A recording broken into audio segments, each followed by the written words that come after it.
30 তারিখে জালি হিন্দু মমতা ব্যানার্জি জগন্নাথের বদল হয় না। সেই দিন যে মমতার হাত ধরে এখানে মন্দিরগুলো ভেঙেছে, কোমরে জোর আছে তো, যেখানে হিন্দু ছাড়া আর কেউ ঢুকতে পারবে না।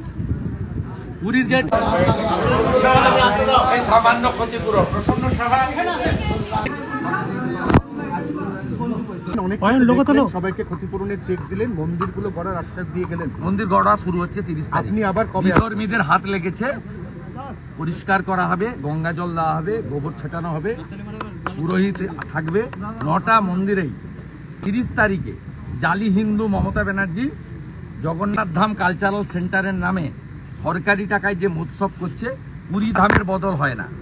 সেই দিন যে মমতার হাত ধরে এখানে মন্দিরগুলো ভেঙেছে, সব মন্দির রিপেয়ারিংয়ের কাজ একসঙ্গে সকাল 9টায় শুরু হবে। 3-4 দিন কাজ হওয়ার পরে আমি আবার ধুলিয়ানে আসব, শামসেরগঞ্জে আসব, মন্দির রিপেয়ারিংয়ের কাজ তদারকি করার জন্য। আজকে ক্ষতিপূরণের 1/3 দেওয়া হয়েছে কাজ শুরু করার জন্য। বাকি টাকাও আমরা বলেছি সরকার তৃণমূলের কাছ থেকে নিতে না, আমরা দেব। এবারে এটার ড্যামেজ কন্ট্রোল কি দীঘার মন্দিরটা, জগন্নাথ মন্দিরটা আগে থেকে করেছে। ওর ভীষণ হিংসা, ও রাম মন্দিরের সঙ্গে করেছে।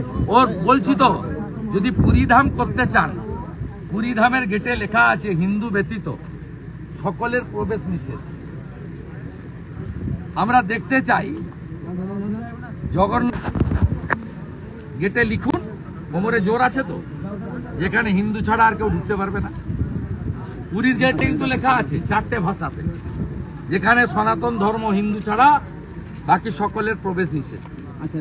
আর হিন্দুদের কোনো মন্দির সরকারি টাকায় হয় না। আমরা রাম মন্দির করেছি, গোটা পৃথিবীর হিন্দুরা 3500 কোটি টাকা বিশ্ব হিন্দু পরিষদকে তুলে দিয়েছিলাম, 2200 কোটি টাকায় মন্দির হয়েছে। এখানেও যে মন্দিরগুলো রিপেয়ারিং হচ্ছে, ধুলিয়ানে 9টা মন্দির আমার ব্যক্তিগত রোজগারের টাকা থেকে আমি দিয়েছি। এটা সরকারি টাকা, পার্টির টাকায় হয় না। মমতা ব্যানার্জি একটা জালি হিন্দু।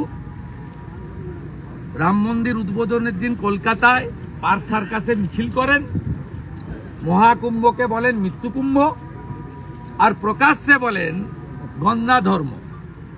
হিন্দু ধর্মকে যিনি গন্ধা ধর্ম বলেন, তিনি আর কিছু নাই হোক হিন্দু হতে পারেন না।